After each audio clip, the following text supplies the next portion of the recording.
Okay, so the title of the presentation is Vibrations in the Steam Room. You have to forgive me. I thought I was presenting at 12, but it wasn't. It was 12 your time, not 12 my time. So I'm about 3 hours behind where I wanted to be. So you have to get what I'm giving you today. Anyway, so this is my hand in the steam room at the swimming pool earlier today. And I'll come to the inspiration that I had in that room. It was probably as many years ago as 2018, when I was in this very same steam room, and I did something, and I thought, oh my God, that's probably how it's going on. Anyway, so the interview section, I'm going to read here because there's several important things in there. I've shown this slide a number of times. In fact, the first time I showed it to a big audience was in Sochi in 2018 to the Russian Cold Nuclear Transmutation and Ball Lightning group. And so this is SV Adamenko and the Ion Eater. So we were studying the nuclear transformation products of exploded metal targets by secondary ion mass spectrometry. Using this particular device, we discovered a number of spots on the surface of several 99.98% pure copper accumulating screens in which no scope signals from secondary ions were recorded.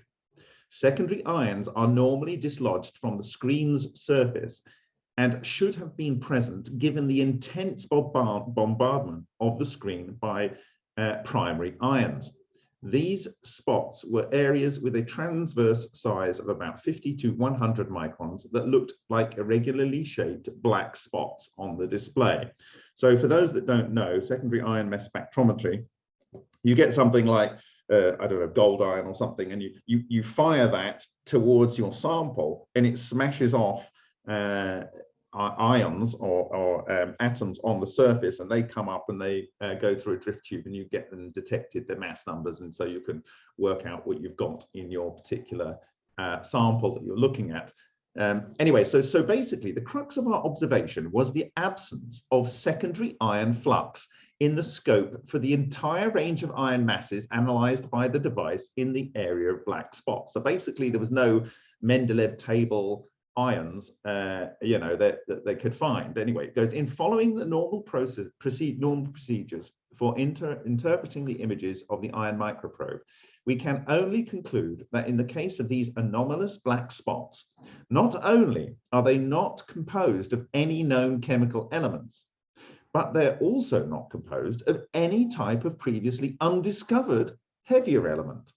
In the case of our equipment, up to 480 atomic mass units, which is the boundary of the range of the device used. Our operators have been making observations of this kind for decades, and this was the first time they had encountered this type of anomaly. If it wasn't any type of known atom, then what could it possibly be? We obsessively searched all of the specialty literature for an answer, but did not find any description of any similar phenomena ever being documented before these events. We noticed something else. Also, even stranger than the lack of secondary ions, we were subjecting the black spots to a heavy ion bombardment in an attempt to pick up a secondary signal, when we realized that not only were we not seeing a secondary signal, but there was also a complete absence of signal from the primary ions in the beam of the microprobe. The ions that we bombarded the spot with simply seemed to have disappeared, quite literally without a trace.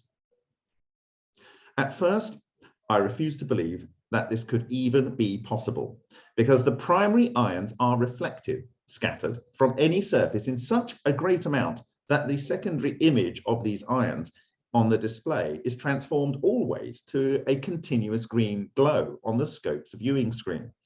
This omnipresent background signal is the reason that the scope's display is automatically switched off after a period of time, to prevent screen burn from the primary ions. As improbable as it may sound, the absence of reflected primary ions from the surface of the black spot must indicate that the primary ions arriving at the spot surface were captured by it. In another attempt to get the signal from the spot surface, the operator gradually scanned the whole dynamic range of masses of secondary ions accessible to the device. This was performed a while after the primary beam was switched off.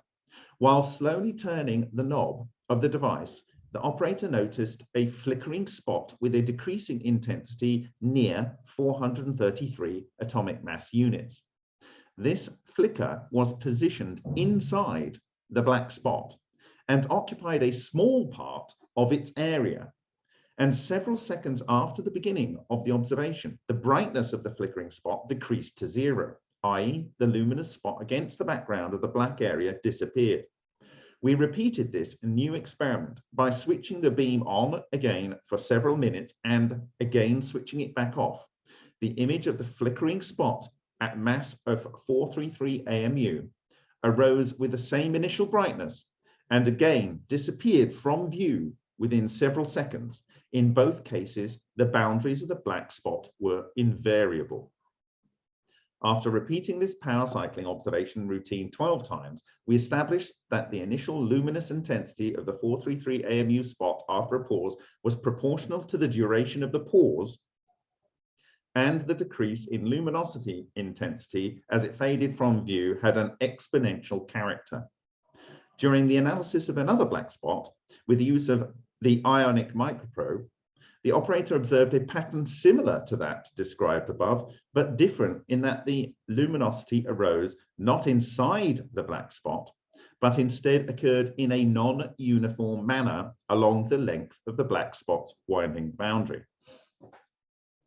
So here you have this black spot. This is this sort of luminous green area that you could imagine is coming from the primary ions that they were talking about on the phosphors of the detection screen, the viewing screen.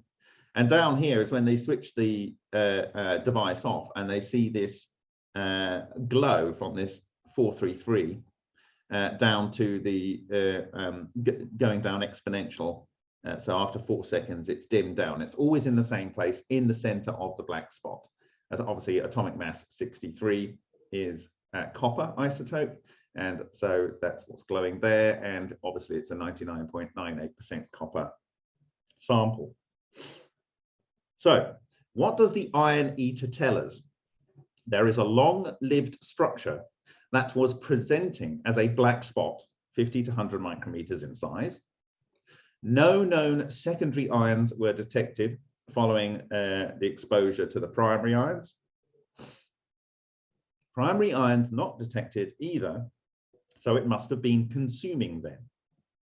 Detected a decaying glow from the center of the spot, something that has a mass of 433 AMU. So we can, from what it's saying there, it's essentially consuming the matter. And it is potentially producing something which is not in the Mendeleev table, and it's kicking that out, and it's always in the same spot, and it decays. So obviously it has a load of material that's descending into it, and for whatever reason, in the center of this spot, these 433 AMU things are able to present themselves. And so it seems to be doing some capture and assembly. So how do Adamenko build, so how did this should say, Adamenko build an iron eater?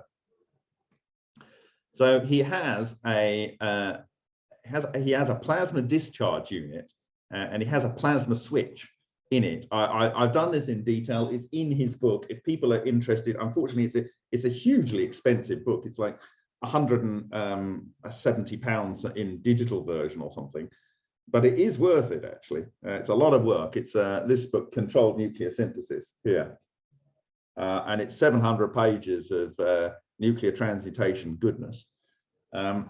Anyway, to cut a long story short, he has a metal target, which is a small little probe, which has a radius at the end, a spherical sort of, it's like a half of a pill, and a focal point. And he discharges, I think it's something like 300 joules, or no more than 700 joules, I think 300 joules, into the end of this target at 1/10 of C. So it's a relativistic discharge, and one of these things will look like this afterwards, and it's kind of like blown out, and you can see that something happened in the center here. And he says that this forms a electronucleus macrocluster, that there is some sort of electron structure that's able to collapse the matter and so forth. And then you get this explosive event, and then he has what's called an accretion disk. Now, here is one sample, a couple of samples from different angles. And this is another copper, 99.99% here. And you can see here, 71 mass. This here is zinc, and the zinc on there is 71 mass percent. So you can say that maybe a copper isotope accepted a proton and went through and produced zinc. And it's interesting that you get almost all of the mass as the transformed element in spots.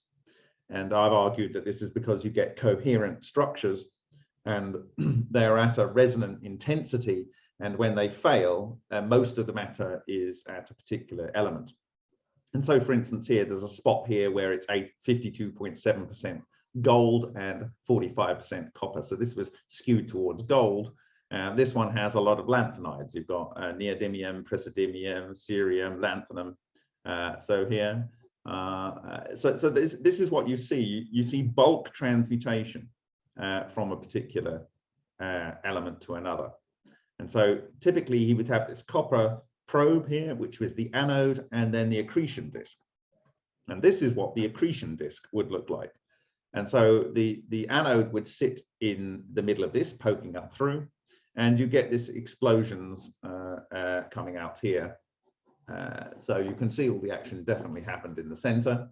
And again, you've got some elements with high concentrations of synthesized elements here. This one's 76.3% gold, 74.7% gold. And it's, you know, it's, some people say that like gold is just a lot of nucleons strapped onto the outside of a nucleus of copper, you know, copper, silver, gold. And in fact, you know, when I bought my nugget from Alaska to make my wife and my wedding ring here, this is nearly entirely copper, sorry, entirely silver and gold, this Alaskan nugget. And I have the SEM of the nugget here. And it is interesting that natural nuggets are found with a lot of elements in this particular column of the periodic table. So there is a school of thought to say it does cluster onto the outside. So anyway, you've got a range of elements here that were not in the original pure material in any measurable sense. And here's a comment from the book. It says, after 5 years of continuous research of various samples accumulating screens on which the matter was precipitated from exploding targets made of chemically pure metals, magnesium, aluminium, titanium, vanadium, chromium, magnesium, manganese rather, iron, cobalt, so forth, all the way up to bismuth, it has been established that the correlation coefficients between the relative prevalence of chemical elements in the products of the target explosion and their concentration in impurities of the materials used in the construction of the setup and the residual atmosphere of its vacuum system vary from that to that. But basically, in other words, there is no relation between the element composition of products of the target matter transformation and that of the initial target or materials used in manufacturing the setup details. So essentially, this worked, proved over this 2, 3, 4, 5 year period before the interview with Tim, that they could take pretty much any matter in the form of a metal, a conductive substance, fire a lot of electrons at it, potentially through a proton-rich environment, and it would synthesize most of the elements, in fact, all of the elements in the periodic table. And according to the statement at the top of this presentation, elements that are outside of the periodic table. The above facts had provided in 2001 to 2003 the first grounds to say that the experiments carried out at the electrodynamics laboratory Proton 21, we have succeeded in implementing and learning how to reliably reproduce under laboratory conditions a microscopic analog of the natural physical phenomena which accounts for the explosive nuclear synthesis resulting in the creation of the full range of stable isotopes of all chemical elements found in nature. And it seems to be an energy source for supernova flares, as well as possibly a number of other astrophysical processes of the pulse nature. This process, which can be reliably reproduced, is self-sufficient in energy terms. The energy required to trigger the process is about 10 to the 4 times lower than the whole work of the process on transforming the matter plus the total energy of the particle and radiation streams it produced. So there we go. This produces net energy. It can deal with radioactive waste, he's saying down the bottom here. And so these are all the things that what I believe coherent matter, nuclear transmutations can do. And in the words of Matsumoto, it's electronuclear collapse. Okay, so the process for cluster formation is to create the conditions for magnetic charges to form, and we're going to talk about the things that are actionable to do with that, capture them and the actionable items on that, drive their aggregation. We're going to talk about the actionable items on that and feeding them. Well, I can deal with the last one first. The food for these things are essentially any bosons, but in the right circumstances, electrons, ions and atoms, which may not necessarily be bosons. And the properties of these things, they seem to stay locked into place, it would appear from the work of Adamenko. But I'm going to talk about the fact that Kenneth Radford Shoulders, who developed the name exotic vacuum objects as part of his research studying John Hutchison, he said these things can stay in metals indefinitely until he deliberately blows them up by exciting them. Okay, and I'm daring to say here that they are quantum locked. They are locked into their relationship with the matter that surrounds them. They have an intense boundary like an event horizon. So I've given many examples over a period of time, but I will talk about that also a little bit today. So yeah, it has an intense boundary, and this is very important to the main discussion point of this presentation. So having an event horizon is that almost nothing happens outside of this event horizon, and everything happens inside the event horizon. And so if you're outside, you're safe, it's not a problem, and you go across this unseen wall and boundary, and you could be torn apart.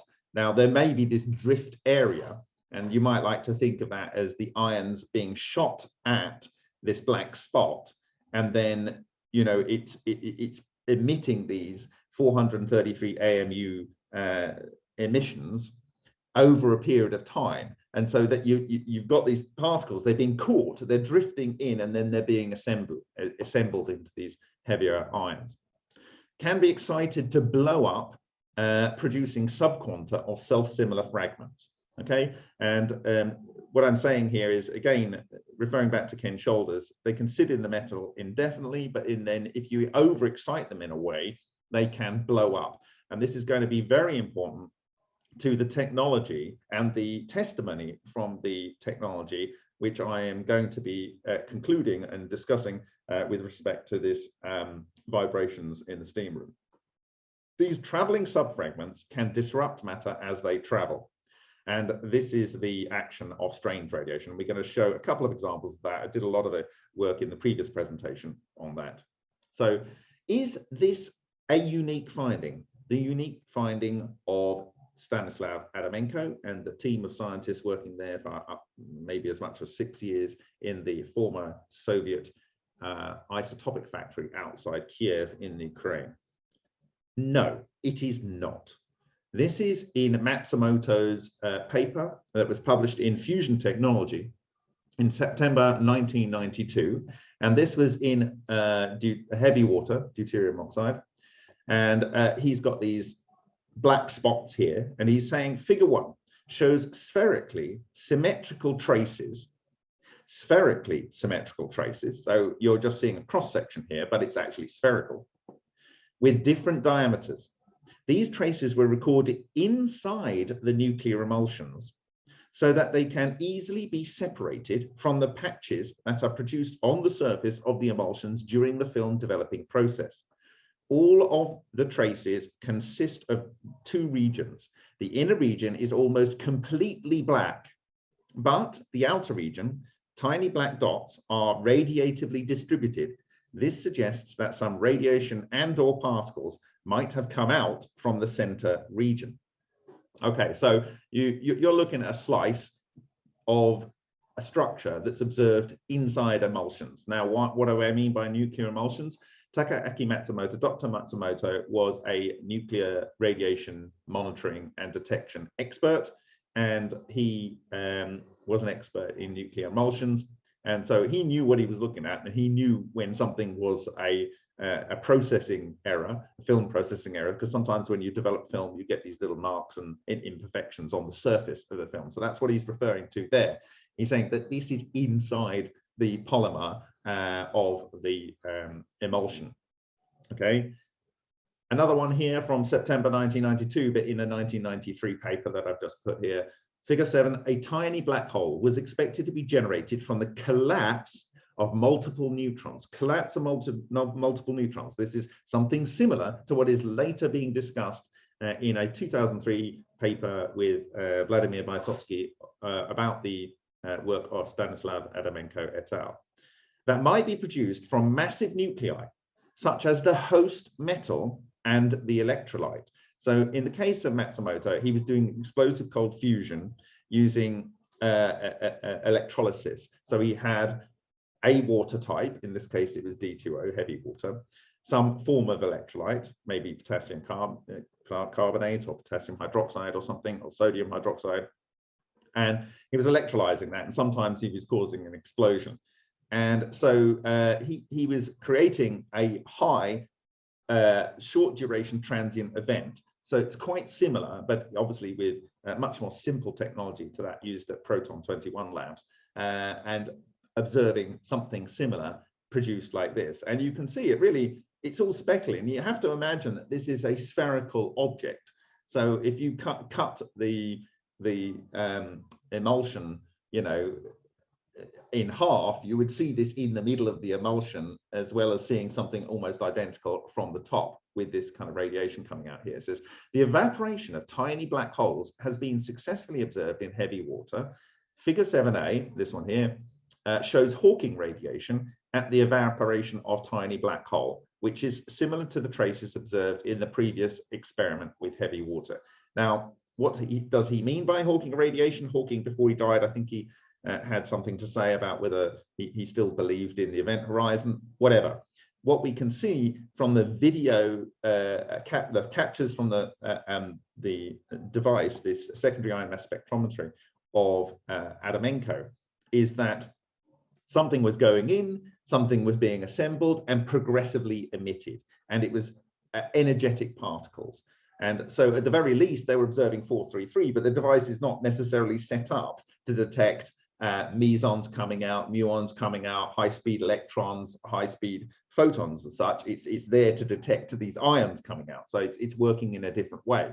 So he could be right in saying that the material is torn up. Now, from the work of Shoulders, he's saying when it absorbs matter, the energy is released in the form of UV, extreme UV, and soft X-rays, typically up to 2 kilo electron volts in the condensation process. And you can have 1 ion captured per 100,000 electrons. Okay, so one would imagine there's a lot of electrons in here. In the case of Matsumoto, though, he was saying that you are producing what are called itons. Now, what is an iton? An iton is a positron and an electron bound together with a neutrino. Now, if you have a positron and an electron bound together, you have positronium, okay, which is a kind of structure itself. And positronium is bound together. What's it bound together with? I don't know. But in the case of Matsumoto, he's saying a positron and an electron are bound together with this neutrino. And if you can imagine an electron cluster collapsing, apparently, according to Matsumoto's book, which you can get from remoteview.icu, we've got over half of that published now, so you can download it with all the papers in there and his steps to discovery of electronuclear collapse. When this thing is collapsing, it polarizes. Let's say you've just got a proton, the nucleus of a protein, you know, a monatomic hydrogen nucleus.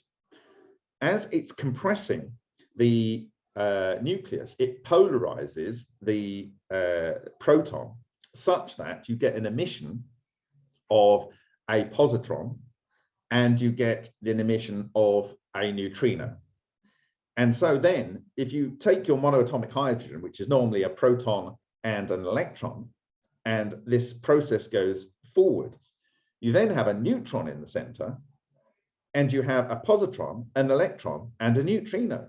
And the positron and the electron and the neutrino become into a bound state, and that forms the iton, which is a neutral particle, okay? And a neutron in the core, which is also neutral. So you have a structure at the very basic level, which is able to pass into matter and transmute it. Now, any other nucleus in the periodic table has more neutrons and protons. And in fact, up to calcium 40, like calcium 40 is like 20 neutrons, 20 protons, it's dec alpha, it's half and half. But even then, you've got 20 electrons, 20 protons, and 20 neutrons. The 20 protons can produce 20 positrons and 20 neutrinos. You end up with these 20 itons, and that forms a cluster around your 40 neutrons in the core. So any neutrons stay a neutron, and any protons take part in producing the itons, and the itons form the clusters. And it's interesting because S.V. Adamenko observed that in some of their experiments, they got emissions of heavy nuclei with 5,000 to 7,000 AMU emitted.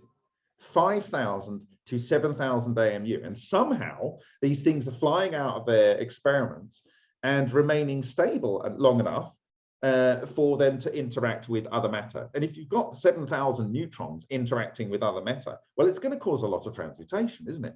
If you get electronuclear collapse where the itonic shell is able to collapse further. Now, the itonic mesh, this shell that's surrounding it, this is what Matsumoto said is what ball lightning is. And he said that this is a more detailed description of what the shell of an exotic vacuum object is. And he agreed that what he was doing in 2001, he agreed that essentially they were talking about the same thing, exotic vacuum objects and itonic clusters.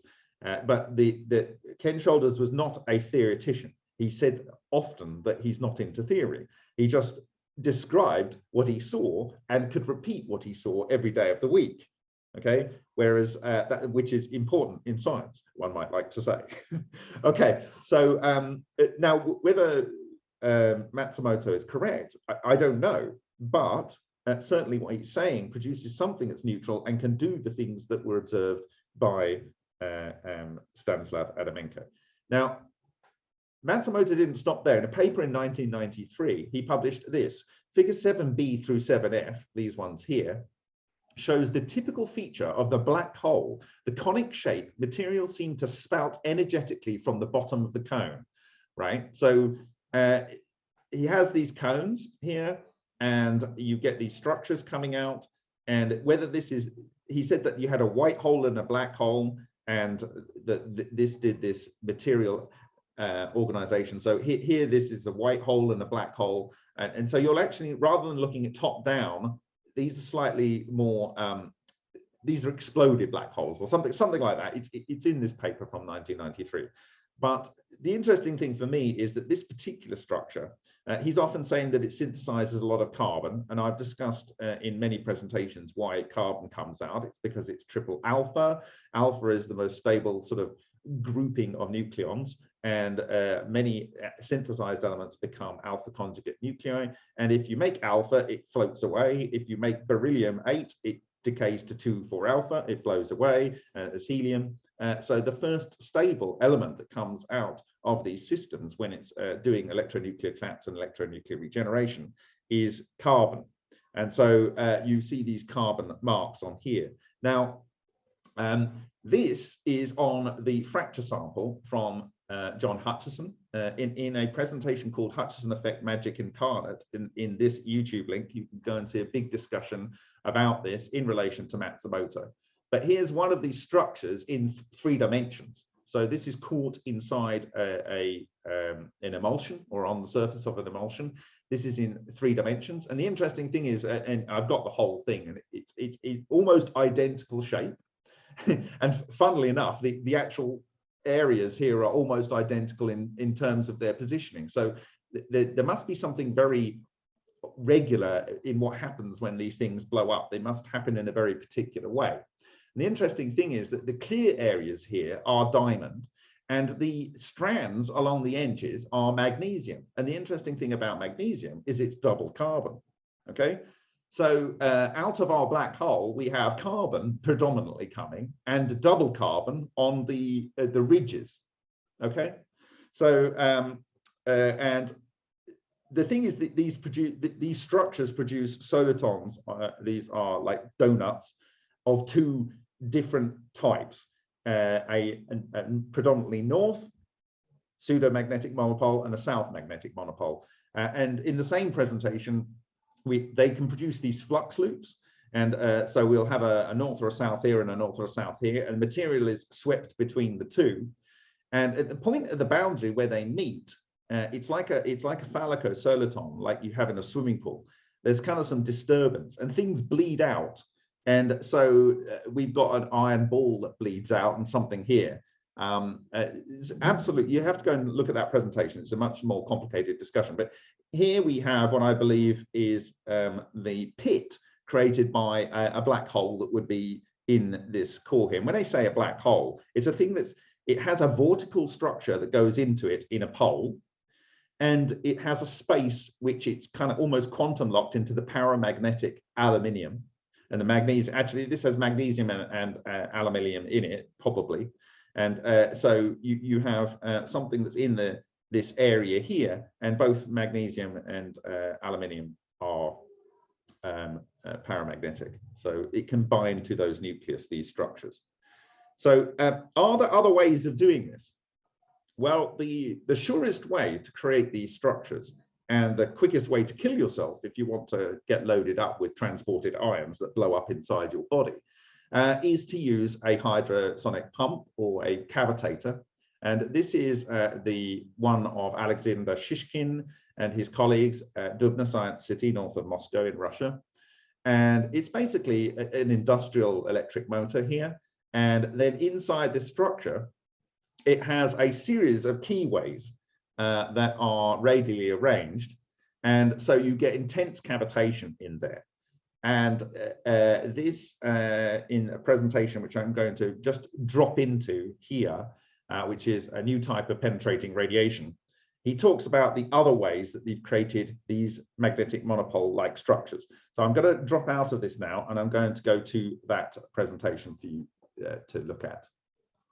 So this is the presentation.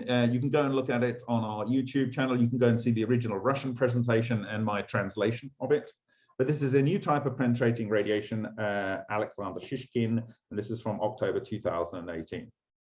Okay, so he talks about the fact that this type of high energetic radiation, which is often 120 kiloelectron volts, sort of seemingly when it blows up, and it's much more energetic than characteristic X-rays, were observed by Charles Glover Barkla in the 1910s, and after he won the Nobel Prize in 1917 for discovery of characteristic X-rays, he literally spent the rest of his life trying to work out what J radiation was. Okay, and many other authors investigated this phenomenon of J radiation. When it came to post 1989, many people in the cold fusion field observed these emissions of 120 kilo electron volts. And in this interview here from 1996 with one Martin Fleischmann, that our project is named after, he talks about these not soft X-rays, these things. And he also says here, if you have got high energy X-rays coming out, and this goes back to Stanislav Spack, lots of people say, well, it's soft X-rays, but soft X-rays would never get out of the cells, and so that had to be blah, blah, blah. So essentially, are these coherent X-rays? What do they do? Okay, it is coherent matter, it is these structures, but interestingly, in this interview with Christopher P. Tinsley in Infinite Energy, the only question talking about anti-gravity is the only time that it goes Fleischmann, and there's a ... between the two things. And he said they were researching 4 different things at the time that they were doing cold fusion. One was cold fusion, one was the behavior of electrons in metals, including room temperature superconductivity, and another one was blah, blah, blah, we're not going to mention that. And then there was this whole discussion about anti-gravity, which they kind of edited out, it would seem. Anyway, if I mentioned this maybe before in the previous presentation, that Simon E. Schnoll published this book, which you can get. It's from studying papers from 1951 to 2008, and it's on physical factors in random processes. And in the conclusion of this book, which, like I say, you can download for free, it's in conclusion, Simon Schnoll argues that all random processes in chemistry, biophysics, physics, including fluctuation of the decay of rate of radioactive elements measured at the same time in the same place, are strictly correlated with each other.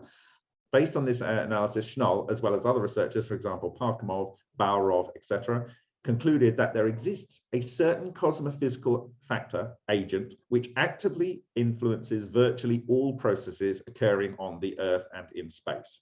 And this here is the relic neutrino flux, which was referred to by Tesla in his 1880s, 1890s work as these infinitesimally small corpuscles that come from the cosmos rather than coming from the sun.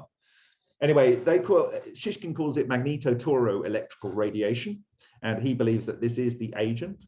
And when he ran these experiments with that cavitator I showed you earlier, he observed these, what they call birdies. And if you can imagine a mushroom sliced in half, this is the structure. And I talked about this in my previous presentation. And when some guy analyzed these photographic film plates, he said, well, have you got an iron bombarder? What's going on? Because they saw these pits underneath the birdies in the film. And these micro craters and these birdies, they were able to create in these different ways. The first one I've already given you, from hydrodynamic generator HDG, from revolving bodies made of various materials, titanium, cadmium, etc. Now, why is this important? This is important because of people using spinning material to create anti-gravity. I'm saying that these things are relating to shielding of gravity or removing the effect of gravity on other bodies. I'm saying you can aggregate them into large self-similar macro clusters. They will affect all kinds of things that I gave in my previous presentation, like light, like radioactive decay, like the crystallization of metals. Plus, they will also cause forces or a perceived force. And I talked about the work of Xu Wenju from 1988 to 1999, and of Maurice Allais, that's on the NASA's website from I think 1954, where they observed the focal pendulum, in the case of the latter author, changing during 3-body alignments. And in the case of Xu Wenju, he saw a sideways movement in a metal plate during a 3-body alignment. And this, I believe, is the pressure form of gravity, and the pressure is created by the superfluid, superconducting condensate that pervades the entire universe, which is relic neutrinos. Anyway, so a spinning body. So you might have a number. I think the Tuchanov device is a spinning body. I think many people have referred to spinning bodies. These structures come out of things that you spin quickly. And I've got permission now to translate the work of Alexander Shishkin into English, and I will be putting that in the next months or two onto remoteview.icu if you want to follow that work. But he took things as these cones of metals and span them something like 5,000 RPM, and this strange radiation is emitted. Okay. From materials irradiated with gamma radiation. So just shooting gamma radiation at something is able to produce these magnetic monopole-like structures. John Hutchison used some uranite in his experiments. He always had this big lump of uranite. And so that will have cesium-137, one example of a gamma emitter, and that will emit gamma rays. So he had seed structures in order to create these things that could produce his effect. From gamma sources specifically, rather than just from a gamma radiation. So you can create gamma radiation by taking a high-speed electron and passing it through a conversion target, or you can create it from actual gamma sources, from nuclear gamma. So cobalt-60 here and 137 cesium. So you would have got these sort of things from Fukushima in abundance. And so the idea that you would have these magnetic monopoles binding to the oxygen, producing the weird glow above Chernobyl, and some weird events at Fukushima is not surprising, because you can produce these structures. By applying a high voltage pulse of plus or minus 590 volts on an X-ray film in an opaque package. So that's one way of doing it. Corona streamer discharge. Okay, so corona, this is very, very important to the technology that I will be discussing that's relevant with the vibrations in a steam room, because a corona was used, a corona discharge was used in that technology. But of course, a corona streamer discharge is what you get in a Tesla ball. Okay, so a Tesla ball, in theory, if it's at the right energy levels, should produce a quanta of these strange radiation. Okay, and these two generated type of generators, I don't know what they are actually. And essentially, he says with his device, he calculated that 1 hour exposure would damage red blood cells from the number of grays produced, and it would basically red blood cell damage and damage to the genetic material in white blood cells. And so essentially, he's saying that 1 hour exposure to his cavitator would kill a man. And Leclerc and his partner, with their cavitation device that produced every element in the periodic table, they also observed strange radiation tracks away from their device, and they almost killed themselves in a 1 or 2 hour experiment. Okay, so be careful when you're doing these experiments.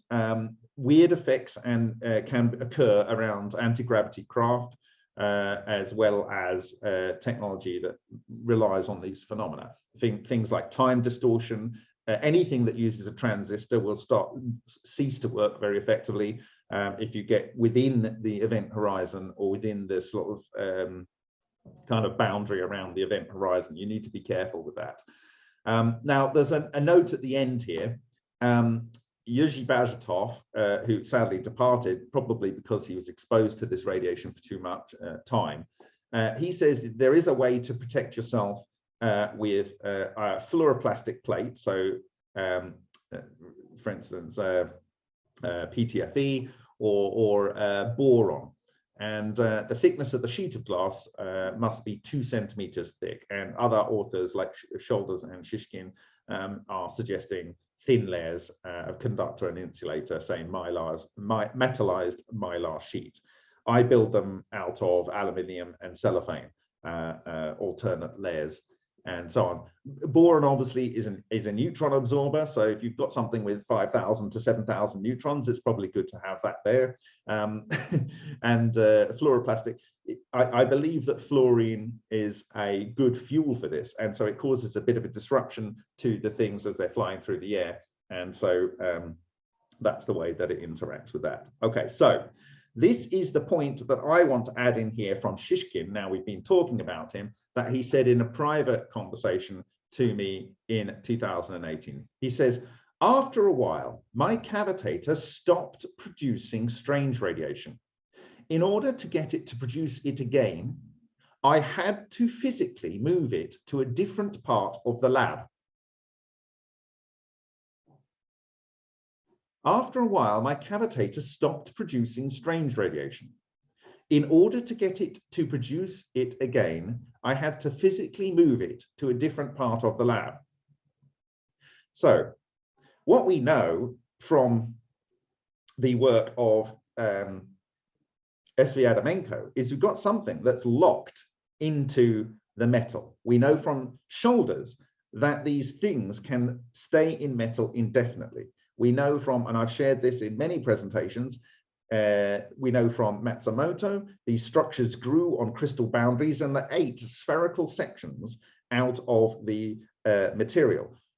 This was observed by John Hutchison as early as 1979. Spherical sections inside a piece of metal were consumed, okay?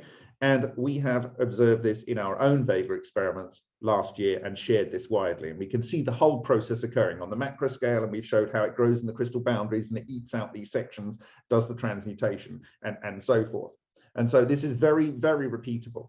But what we have shown in many of our Vega experiments, what Matsumoto showed in 1990 in his paper on his palladium deuterated rods, the material that's eaten in those, and other authors, is that it eats out to an area and then it completely stops. Like nothing gets eaten beyond. It's like a perfect boundary. And we've actually created things in Henk's work where we've got a structure that's 10 millimeters across, and it's completely cut copper. It's completely cut copper. Now, if it was a thermal effect, the copper would melt and so on, because it's a very, very conductive, thermally conductive metal. But the fact that you have a coherent matter structure, and on the boundary layer, it eats everything, and then outside the boundary layer, it does nothing. This is what I'm talking about. And so if you can imagine that you are producing this clusters in the aluminium in that structure. If we go back to it, so for instance here, if we go back here, this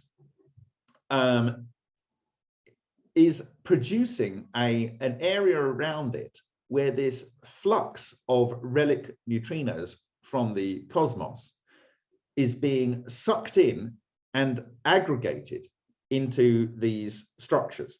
And Shishkin says, in fact, if I go back to his presentation, I missed that. So let me just go back to his presentation, because there's one point we missed here.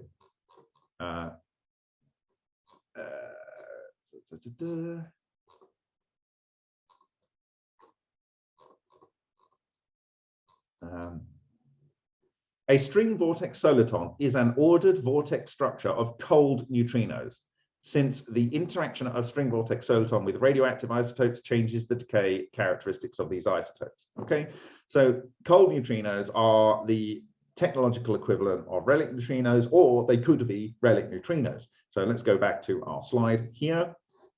So he's saying that this device produces this emission of these string vortex solitons, these neutral black EVOs in the parlance of Ken Shoulders, and that they go into X-ray film.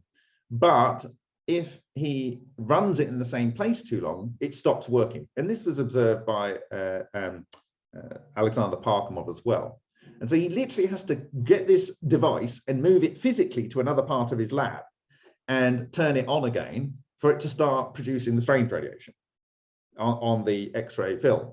Okay, so this is consistent with the three-body alignment effects, where you get a sideways pressure, because these things are partially reflected and refracted by solid bodies, and they're gravitationally lensed. They interact with neutrinos with gravity and the weak force, and therefore by proxy with the electrons.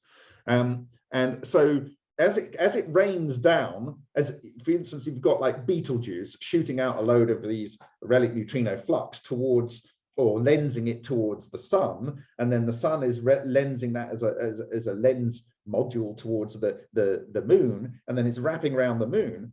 there is stuff coming down, which is of a higher density around the outside of the moon. And then on the inside, it's getting shadowed. And all life uses this. All random processes use this. All matter use this. Okay. And so you've got a higher amount on the outside, and it's pressure gravity. You've got pushing in from the outside. And that's why your Morris Elias in 1954 on the NASA website has a Foucault pendulum that moves out of sync when it's in three-body alignment. And that's why you have this sideways movement on the plane by Xu Wenju. And so you can have, this is the thing about a coherent condensate structure, is you can have two bosons or composite bosons occupying the same space-time, and that is a Bose-Einstein condensate. But you can also have Googleplex, okay? You can have a Googleplex, and they're still part of the same condensate, okay?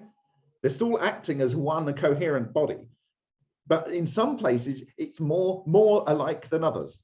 And this actually occurs with the Earth and the Sun, because these structures are gravitationally lensed, and you get a neutrino sphere around the Sun, and you get a neutrino sphere around the Earth, okay, where it's denser. And the reason things germinate in certain parts of the month, the reason why seeds like to germinate in the spring is because nature knows that the side of the Earth that's in its spring is going into a denser flux of relic neutrinos. This same condensate, but there's a denser flux, and all life is using it to transmute elements to do work within it. Okay, and this is some of the work from Simon Schnoll. And so we know we can absorb this stuff. And so if we're shielding it with the moon, we get a sideways movement.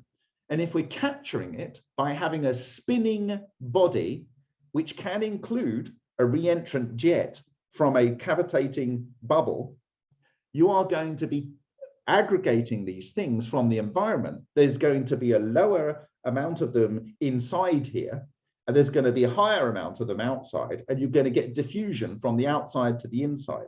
Now, these things don't see normal matter like you or I. They don't see things like normal gases do. So when you have a vacuum vessel, there's always these things moving in and out, like it doesn't care how good your vacuum is, it's going in and out. Now, if you have an electrical discharge in a vacuum, and maybe a magnetic pulsed pinch on there, like the Varchayev devices, it's going to be condensing these structures, these relic neutrinos in there, okay? And then there's going to be a depletion in the environment around it. And therefore, after a period of time, there won't be sufficient to produce these relic neutrino condensates, these key structures for forming the ball lightning, for forming the exotic vacuum objects, for forming the ectons, for forming all these different names that different authors have given exactly the same thing, because they do, because they think they've discovered it first. And so this, for me, here is probably the most important comment I've got today, but it's definitely not the last. You may or may not be happy to hear that, because we're going to get on to the actual point. This is the background. So I want to say it again. After a while, my cavitator stopped producing strange radiation. In order to get it to produce it again, I had to physically move it to a different part of the lab. Okay, and this could explain why certain people's low-energy nuclear reaction experiments don't work in certain parts of the Earth, even in the same time of year, or sometimes only work in the spring, or sometimes only work in phases of the moon, because there is a different flux of relic neutrinos, and the parameter space in their particular experiment might not be flexible enough to continue working with a lower flux. They might need a higher flux to initiate, because you have to get these clusters to a certain strength before you can get an electronuclear collapse. That is why you want to be technologically producing these, and that's the whole book with that's the whole point about relativistic discharges, disruptive discharges like Tesla used with the disruptive discharge generator. Cavitation is incredibly intense energy, highly localized, and so you get these incredible temperatures. Anything over 1,000 degrees, matter colliding together will synthesize cold relic neutrinos and antineutrinos that can start clustering to form these processes. So cavitation is almost the fastest way to do this. Okay, so I'm now coming to the work of Suhas Ralkar. He was trying to mill off-the-shelf particles to produce an energy generator, and he was trying to get them down to a target size of 5 microns. After milling process, he would desiccate these and grade them to 5 microns or less. The resulting particles would be placed into reactor cores, and then he used greater than 1 megahertz vibration of these particles in corona discharge. Remember what I said about corona discharge?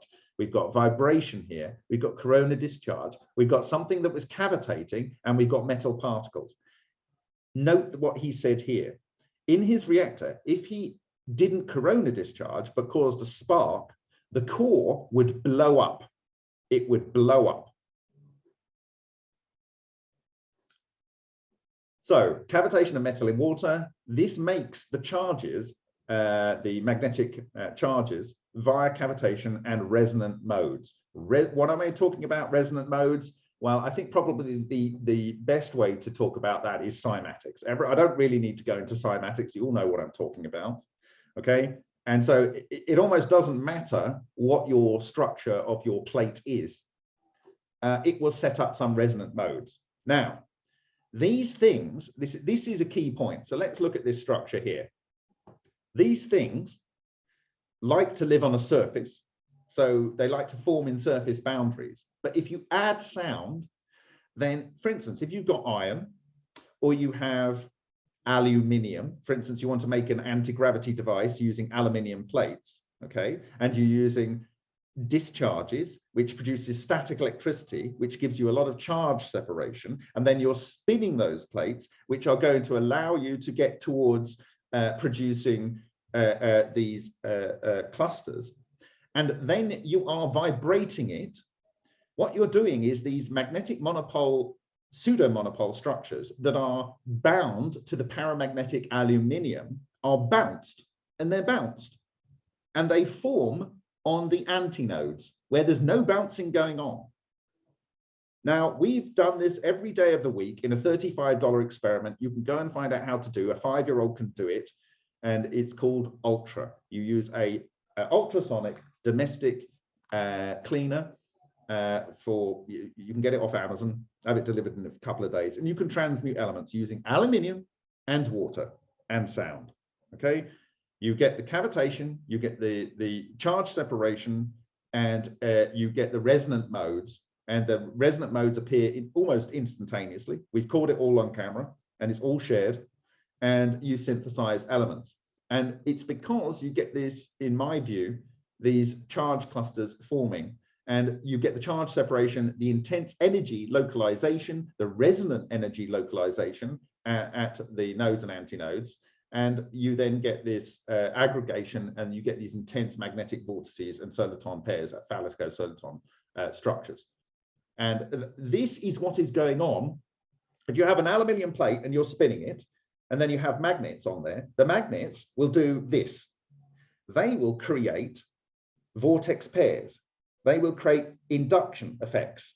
And the vortex pairs, because the relic neutrinos have a magnetic component to them, they will condense in these structures. And so you have you've got the sound creating an assistance to the self-organization, and you have the magnets moving around, also helping with the self-organization, because in the aluminium, it's forming these eddy currents. The eddy currents have a vortical center, so you have another means of aggregating these around the edge. And this produces a cluster that gets bigger and bigger and bigger. You cannot see it. You cannot see it because it's moving material in the ether. It's a moving material in the ether. And so this produces a large torus, probably 2 tori, depending on what you're doing. And this will produce a gravity shielding effect. It's preventing the action of gravity on the structure that's inside this structure. But things that you approach these kind of things with will not work. Things like phones, watches, any kind of electronics, because they use the Josephson effect, they use tunneling for transistors to work. This will not work. So electronics will not work around the technology that drives UFOs, okay? And it also messes with consciousness, because our consciousness works with this technology as well. Okay, so you will have difficulty having a normal train of thought, and your perception of time will be completely distorted, because this is what causes time. Every random changing processes, the progression of time is counted in the change in the environment around you. If you don't have a change in the environment around you, time didn't happen. So if you remove the thing that causes time, then you can't perceive time. And if you remove the thing through which consciousness and connection to reality can work, then you will not have the ability to think in the same normal way that you do. Okay, so anyway, that was a little aside, but I'm talking about cymatics here, and I don't really need to go into it. There's many different patterns you get, so it almost does not matter which sound you put in. But what I will say is, if you have higher frequency sound, you have more nodes and antinodes. Okay, so you can even it out. Okay, so let's go back to here. So makes the charges via cavitation and resonant modes. So that's the resonant modes I'm talking about. Aggregates via resonant modes. So I'm talking about the fact that you have these magnetic structures. They are able to move to the area of least movement, which is the antinodes in your cymatics. And it stores aggregate particles. So once you've got them to a certain cluster size, they become attracted to anything paramagnetic. So in terms of a gas, oxygen is incredibly paramagnetic.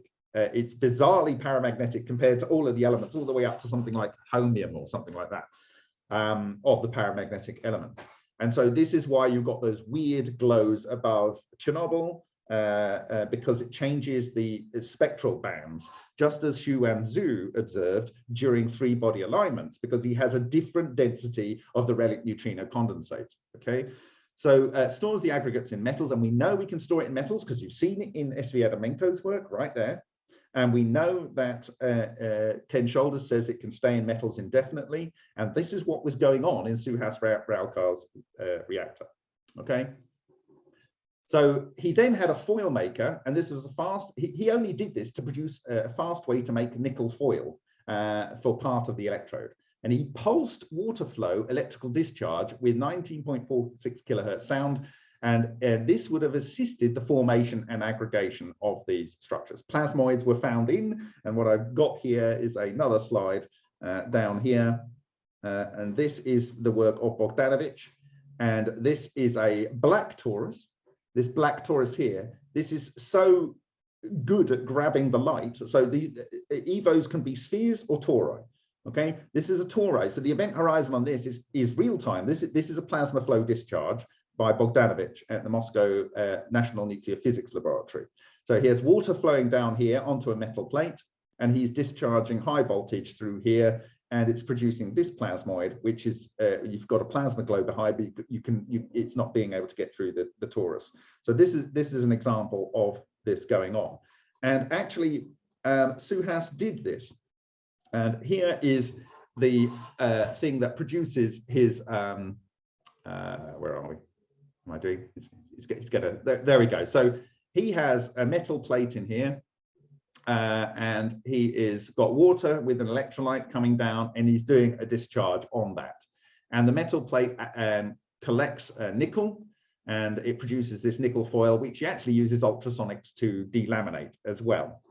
And this goes into the reactor. So let me just find, oh dear. The fuel is processed in this. This is PZT, and these are 1.5 kilowatt horns. So you've got 4.5 kilowatts of sound, and it goes into this central chamber where your powders, and all he was doing is he was trying to mill the powders to make them, so he's taking off-the-shelf powders that are not at 5 microns because they're expensive and they're not easy to get in India. But you can get powders of different scales, and the idea was to just mill them and put them in here with this sealed thing, and then he had a cooling channel, and this outer chamber here was for cooling, because there's a lot of it. You've got 4.5 kilowatts of energy going in here. So he was only trying to make it smaller. And the funny thing is when we looked at it under the SEM, in almost every case, there were transmutation of elements. So this is the powder that's not processed, not fully processed, because he's not graded out the different scales. And we found different elements being synthesized in there, like niobium and zirconium that weren't in the original material, and a lot of lead, 57% lead, 14% lead here, 51% lead. So why lead? Because it's the heaviest stable element in the periodic table. So if you're doing this nuclear collapse and you're building and building and building elements, you get to lead. And if you go beyond lead, it doesn't like to create radioactive elements. So it comes back to lead. So you end up building more lead. And if you pushed it harder, you would start to produce things that were unpleasant. You don't want them. That's what Adamenko did, and that's what Leclerc did. Okay. And here we've got, what have we got? Again, more lead, niobium, and so forth. So those are the sort of things that he was producing. On the foil, we were getting things like gold, 31% in this little band area here. This is where the plasmoid came in and collided with the metal. And so we've got gold here and palladium here. And so we observed gold in the first couple of slides with the work of Adamenko. And here we've got it being produced in a nickel system. And we have these other elements, but also it produced this structure, which is in my view, with lots of other data that we've had since, this is a collapsed coherent traveling matter wave. And you can see the torus here, you can see the poloidal, that you've got a toroidal motion here and you've got a poloidal motion here. So this is one part of the overall structure here. And this was by weight 94.5% silver. There was no silver in this reactor. So this is one particular coherent matter traveling wave. Okay, so this is synthesizing elements. Now, what was he doing? This is the actual reactor to maybe give you a better idea of what's going on. Is it going to do it? So you've got the metal going backwards and forwards. This is vibrated with your thing here. He has a discharge of 200 volts and it was at 300 kilohertz. Okay, so not only was he doing plasma flow discharge like the Moscow Nuclear Physics Laboratory, producing those large plasmoids, he was also using ultrasonics. Okay, and then this foil and the powder goes into his reactor tubes here. And so the foil gets scrunched up into a ball. It's a very simple construction. Scrunched up into a ball, you have your powder here, and you have an ultrasonic horn, which is actually at 1 megahertz, okay? And then he has a tungsten thoriated electrode here. That's why do you have thorium? Because it lowers the work function. That is the ability for the electrode to emit electrons. And it penetrates, so the tip just comes through the nickel foil. So the nickel foil actually here is just to provide a conductor, a large size conductor, to allow for corona discharge.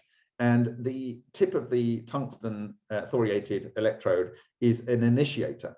Now, if he gets a spark between here and here, then this ceramic tube blows up. Why?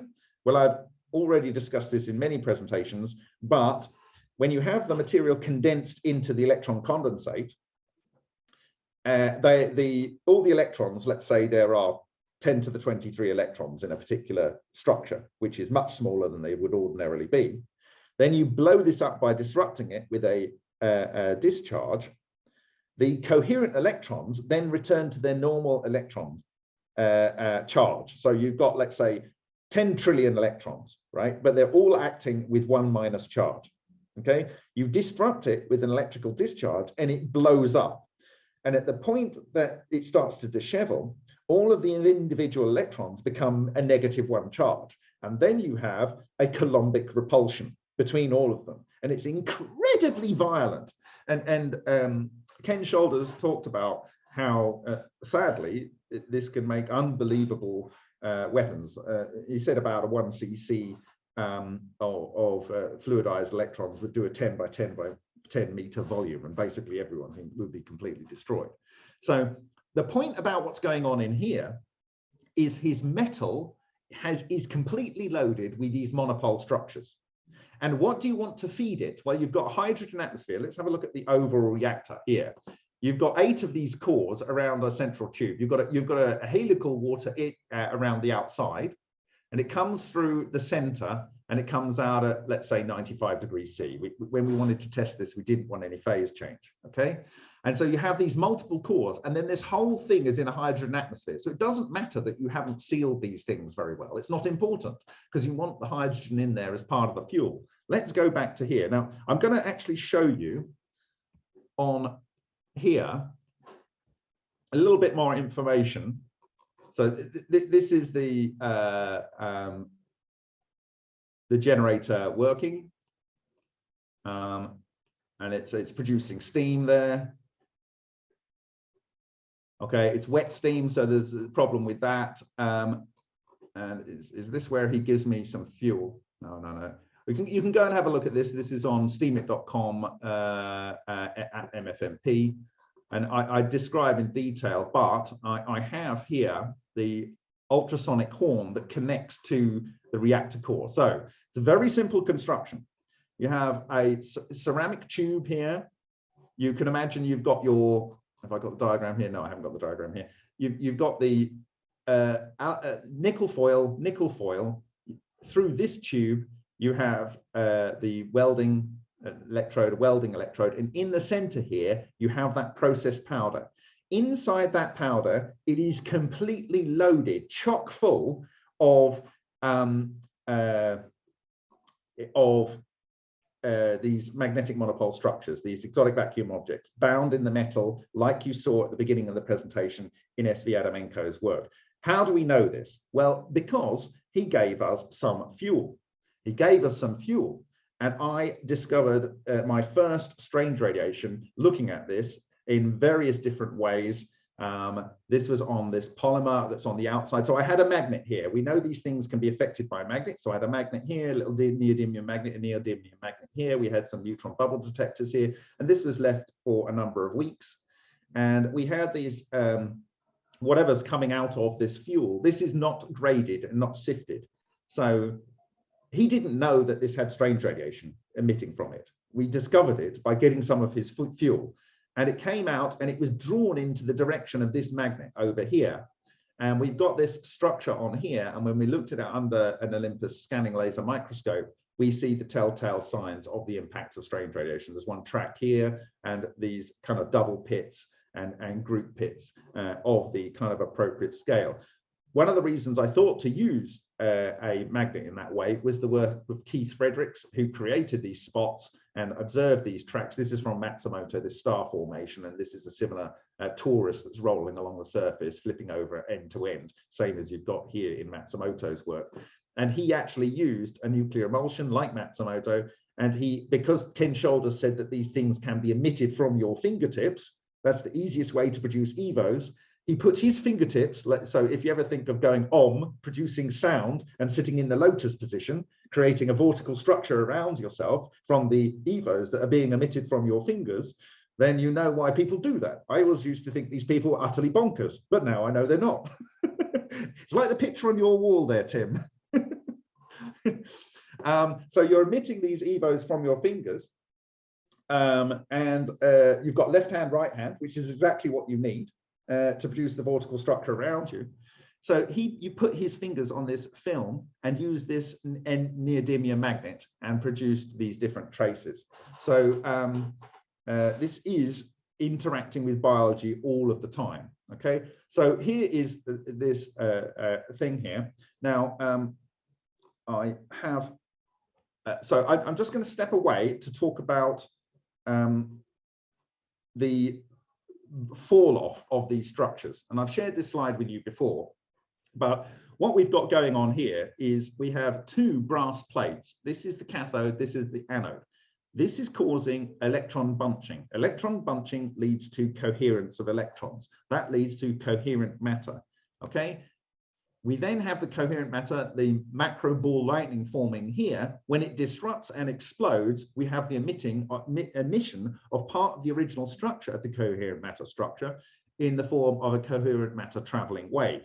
And here, if I press play, you can see it flying out of there. Maybe you can see, so it goes boom, and this coherent matter traveling wave comes out. And recently, using computer animation software, I've simulated how this works with toroids and so forth. So we've observed all forms of strange radiation track in 3 dimensions using this type of approach.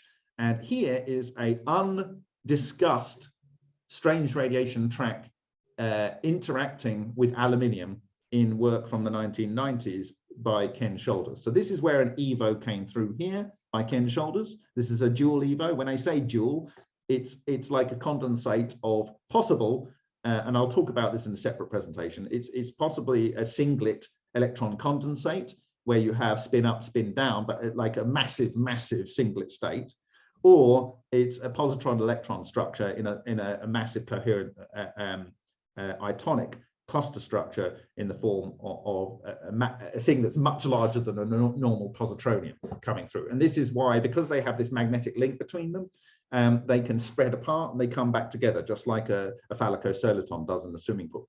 But down in this bottom side part here, you have this type of strange radiation track where the helical structure of the coherent matter traveling wave is traveling through. And because the binding energy of the electrons and the ions in this coherent matter traveling wave structure is far higher than normal ordinary matter.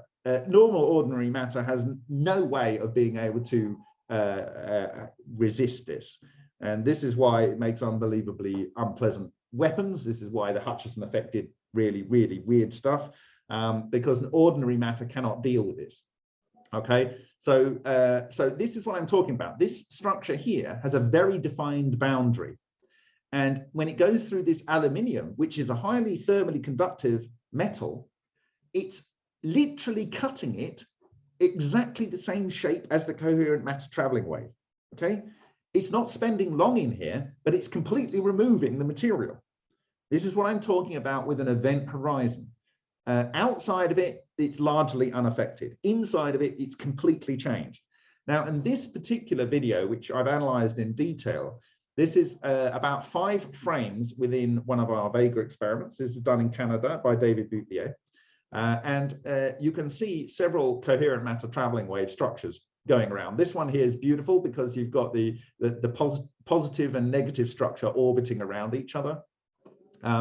But we've got one that comes up here. It orbits around this one before it even gets there. And it comes over here, and this one comes up here, and it's orbiting around here. This one comes round and bends around, and then this orbits in the other direction.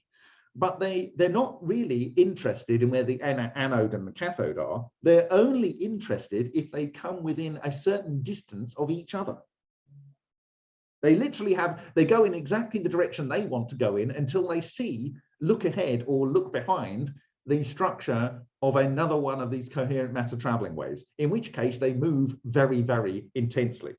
And one presentation where this is very, very clear, maybe not so clear, but you'll have the slides, is this one, which is a sequence of frames where we've got a large plasmoid structure in the reactor.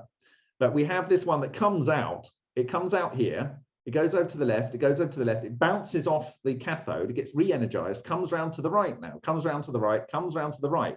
And then another one is blowing out of the birthing zone over here. And it comes in and it's doing its own trajectory. And then in one frame, 1/60th of a second frame, it starts to come orbiting around the one that's just come round from the side.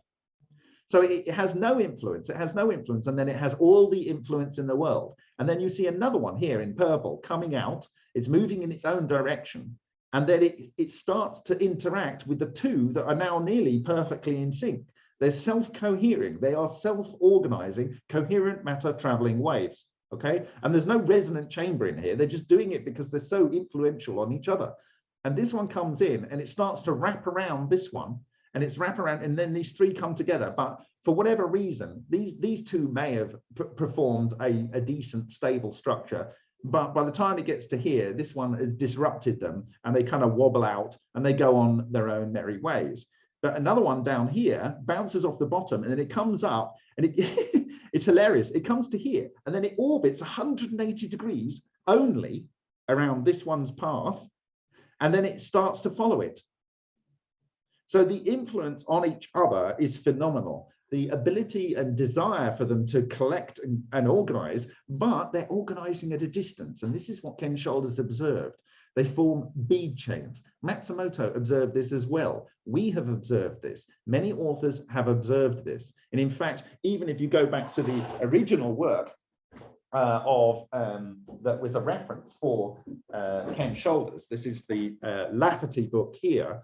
There is a book in this, a page in this book where they actually characterized that where cathode spots produce these structures, and this is probably way back in the 60s or 70s, and they produce these parameterized groupings. So you have one on its own, and then you have two that are all between three, which are equidistant, 120 degrees, and so forth. And so you can imagine that's like a collision of one of these self-organized structures with the surface, but within them, they have their own substructure, which I've discussed in other presentations. Okay, so why am I talking about this? It's about this aggregation process. And just for some fine detail, this is from Zhigalov, Vladislav Zhigalov. And he looked at one of these birdies that he produced in a laser, using a laser, which was suggested by Lowe in 1973 as a way to cohere matter. You actually use coherent light to cohere other matter. This was suggested in 1973. He used laser into water that had been exposed to sunlight with, or being outside with 0.4 Tesla magnets underneath it for about 10 days. This actually allows the relic neutrinos to, in my view, aggregate into the oxygen that's dissolved in the water. So the oxygen's paramagnetic. The cooler oxygen is, the more paramagnetic it is. That's why if you have liquid oxygen, it stays between the poles of two magnets, okay? So the cooler it is, the much more paramagnetic it is. But let's say it's just paramagnetic in the water. You've got the relic neutrinos coming down, and you've got the magnets underneath. Now, here's the thing. If ancient people took a magnetite bowl and they put water in it and they put it into the sunshine, that water would be very, very materially different after a period of time, because the oxygen dissolved in the water would be replete with clusters of magnetic monopoles. All water is not the same. It's absolutely not the same. Cavitation, running down a stream, crashing against a shore, working its way through cracks from underground, whether it's volcanic or pressure related through rainfall and so forth and springs. Any cavitation was synthesized through cavitation, through this process, fresh bioavailable elements. This is why life likes to live near streams, likes to live near the sea. It doesn't like to drink someone else's water, ideally, because biology would absorb this stuff. But water exposed to the sun in a petri dish, in a sealed vial, and then exposed to a laser, produces these structures on film. And when you look at the outside of these structures, they've got a clear substructure to them. There's substructures within there.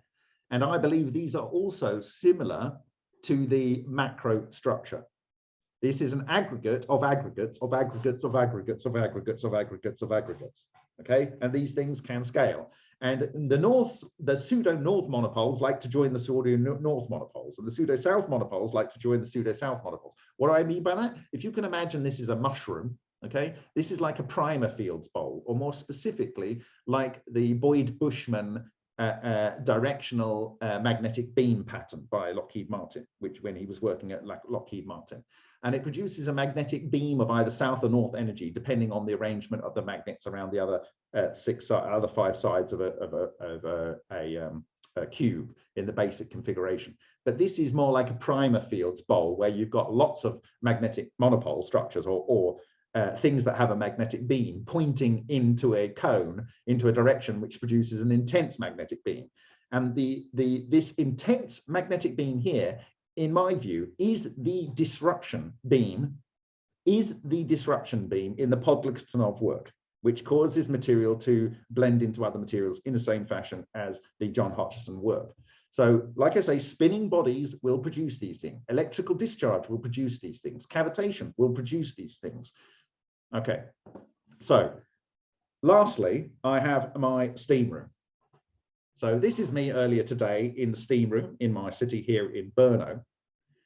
And I'm going to use a phrase here as I drink my fake Soviet cola here, because they didn't get Coca-Cola over here, so they invented this thing called Cafola. Do you bring Muhammad to the mountain or the mountain to Muhammad? In the case of S.V. Adamenko, he was bringing the Muhammad to the mountain, i.e. he was taking the thing that needed to be cohered and transformed to the mountain, which was in the accretion plate in his experiments. Okay, that's not going anywhere. It's stuck there in the landscape of the accretion plate, and he's shooting the ions into it. It's kind of like the realization I had was, what is so important in Suhas Ralkar's technology that he has to have this ultrasonics here, moving these particles around, okay? And then you've got a corona discharge, okay? Well, what is a corona discharge? Well, you've got ions and electrons forming, okay? What did I say these structures need? They need ions and electrons. This is exactly proven 100% with all certainty you can possibly imagine by the claim of S.V. Adamenko in that accretion disk. They feed on ions and electrons. Okay, Shoulders said, what do you do to keep an exotic vacuum object alive? You feed it electrons. Okay, all right. And if you don't feed it enough electrons, they die. But they will reside indefinitely in metals. He has metal powders in here with absolutely replete with these structures. We know because for 2 or 3 months afterwards, we saw it shredding polymer, and we caught them on a web camera, the one that I'm looking to you on now. And in fact, I can show you that. We're nearly at the end. You'll probably be pleased to know. In a different thing. So this is a side view. So you've got the ultrasonic horns and the reactors here, the water on the outside, the water on the inside. Let's see where I do the strange radiation analysis. Give me just a second.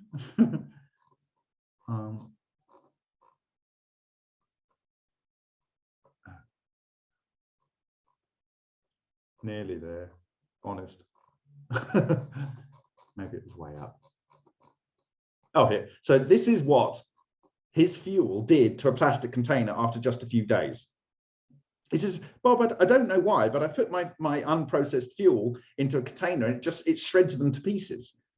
And he literally lifted this one that was on the shelf behind him off the shelf. And as he moved it around, the whole thing just fell apart. It wasn't in this state when he started to hand it to me. It was quite funny. So then I decided, I thought, well, okay, maybe that's producing some strange radiation. So maybe we should look at it. And so you can see this macro photography. So these are the stars of Matsumoto. And what these are showing, and you've got the helical, sorry, the toroid running over each other. It produces these like train tracks. And here's a star, and the structure's coming up. This is a blowing up macro cluster that's here, blowing up macro cluster, blowing up macro cluster here. And it shreds these two lines side by side. It's literally shredding the polymer. There's some closer, different macro. Here's some nice shots here. There's the train tracks here. So you can go and have a look at this. So this is this little container here. It literally, it was so destructive. And the energy in these things. And I don't know, I think S.V. Adamenko found these were large numbers of giga electron volts, each one of these structures. So I then used Cosmic Ray Finder, and I put PTFE here. This was because it was just something to cut out the light. And little did I know, and later find out, that fluorine and carbon are good fuel for strange radiation, i.e. exotic vacuum objects in dark mode. And so you had them coming out here. They were excited by this PTFE tape, and they came into the structure. And I think we have a number of traces there, but they're not the best. So we'll go to the next one, which is up here. I changed the orientation so it was more flat on, so it had a longer run through it, and it shifted over time to here. And this is my favorite trace. And the reason this is my favorite trace, because it exactly lines up with one that was found in the first Lion that we looked at, the first Lion reactor, the actual geometry of the trace. And this shows the structure of where it's moving. And so this was determined from the pixel size on the detector. And so this is not three-body interactions. This is not a piece of grit between two things making a trace as it rolls around. This is something that came out of that reactor, out of that fuel, after an exotic vacuum object destabilized and blew up, a macro cluster. And a fragment came out. It went through the polymer, it went through the air, it went through another piece of polymer, it went through the air, it went through many layers of PTFE, it went through the plastic on the front, through the IR filter, through the lens, and into the CCD, leaving this track. This is incredibly energetic, and it must be neutral. And this is overlaid onto the Lion track here at same scale. And I actually, interestingly, I didn't have to rotate the actual track. So you've got the monopole structures here, but you've actually got the excitation of the CCD. Okay, so why am I? So we know 100% that it was emitting strange radiation. In fact, we observed it on X-rays and so forth. But I think observing it using a CCD is probably the most interesting of the findings. So back to our thing here. So why was he using ultrasonics? Or why did it work? Well, it's a case of he needs to feed these things with as much of ions and electrons as possible. And in the reactor, he has absolute buckets of ions and electrons because he has this corona discharge here, okay? But what we have shown is that there is this incredible event horizon where everything happens when you cross the event horizon. Everything happens when you cross the event horizon. Everything happens when you cross the event horizon.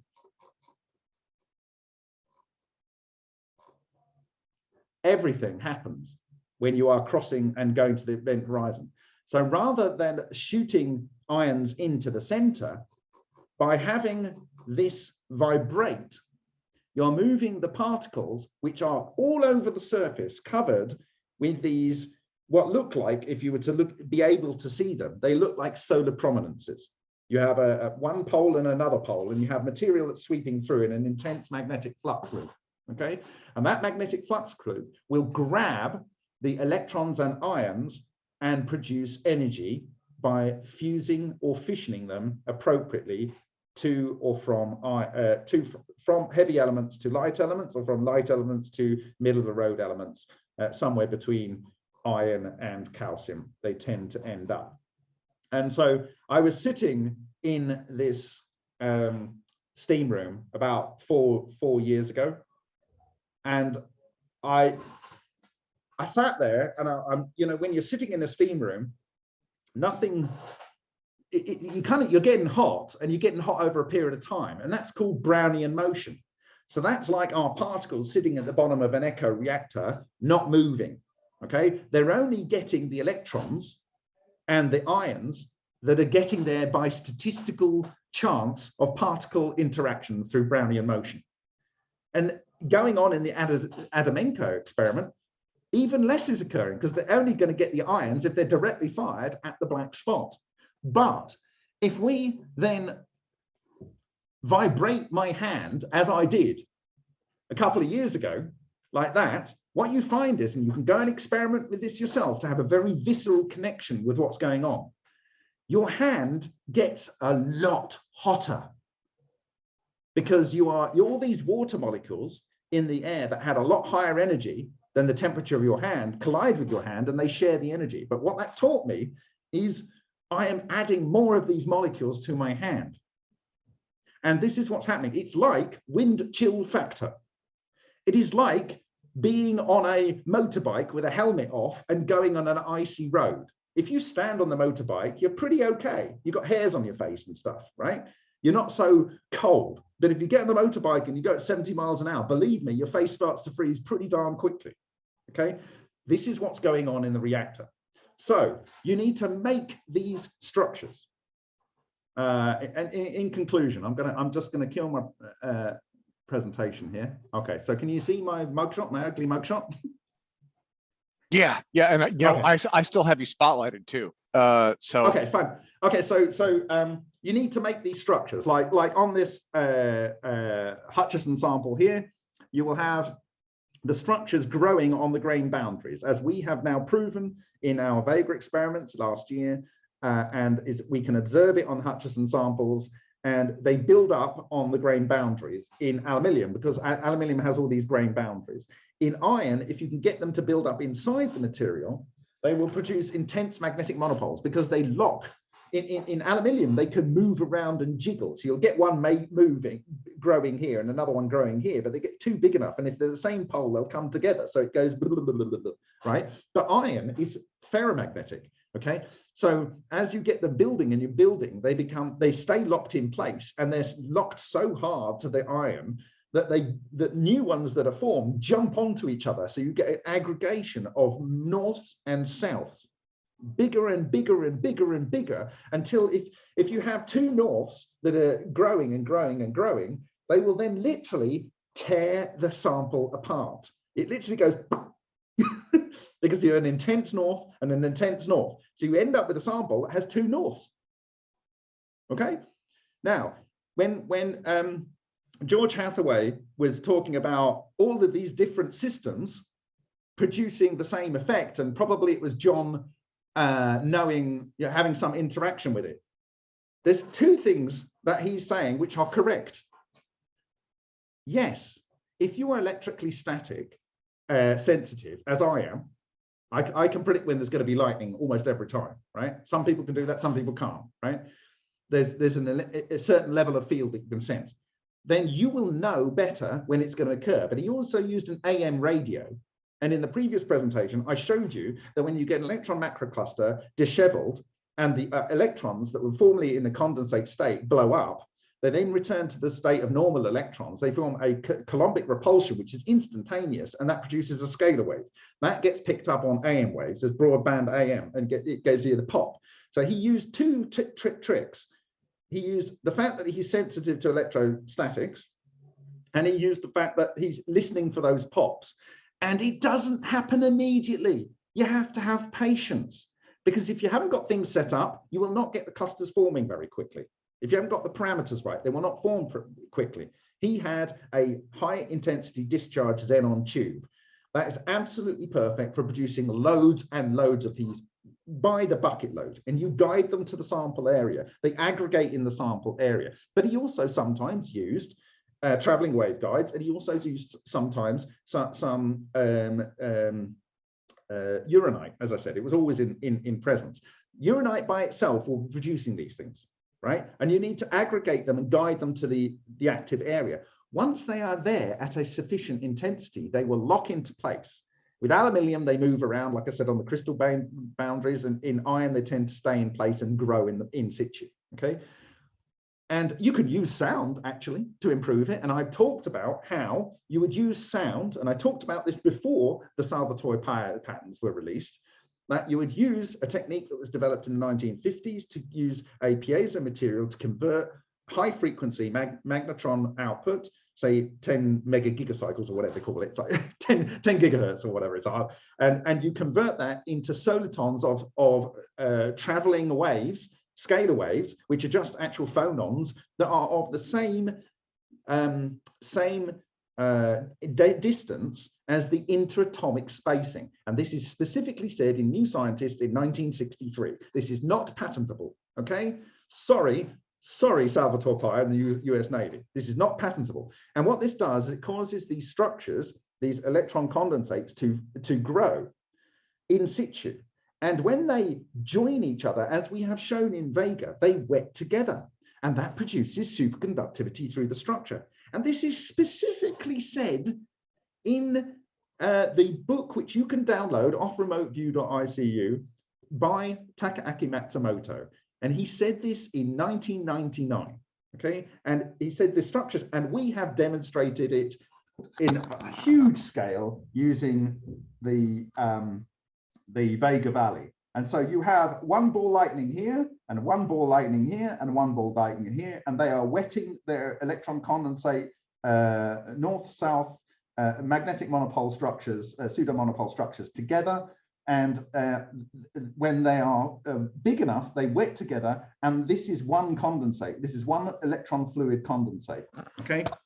And I will be producing a book of that. That is actually a 5mm by 7mm segment from the thing. It's the most incredible demonstration of what self-organized plasma can create in other matter by and showing how the magnetic and nuclear transmutations and everything is aligning up. But anyway, but my point being is that you can create superconductivity in the metals, and then once you get superconductivity, you have some very, very weird effects going on, like things become transparent, okay? And I gave an example, I think back in 2017, maybe I can quickly find the presentation if I don't do something very silly here.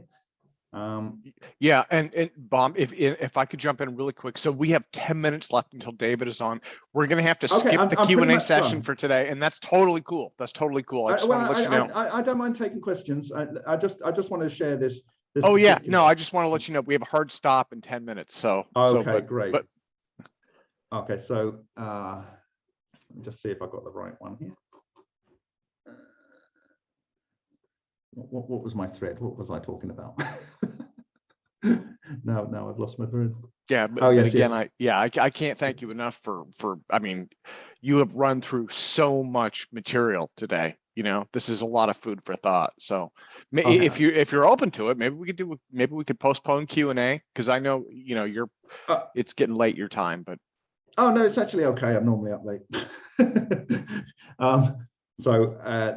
This is from an old presentation, but it's got some useful slides. So let me just switch back to show you my share. Okay. So I think I gave this presentation.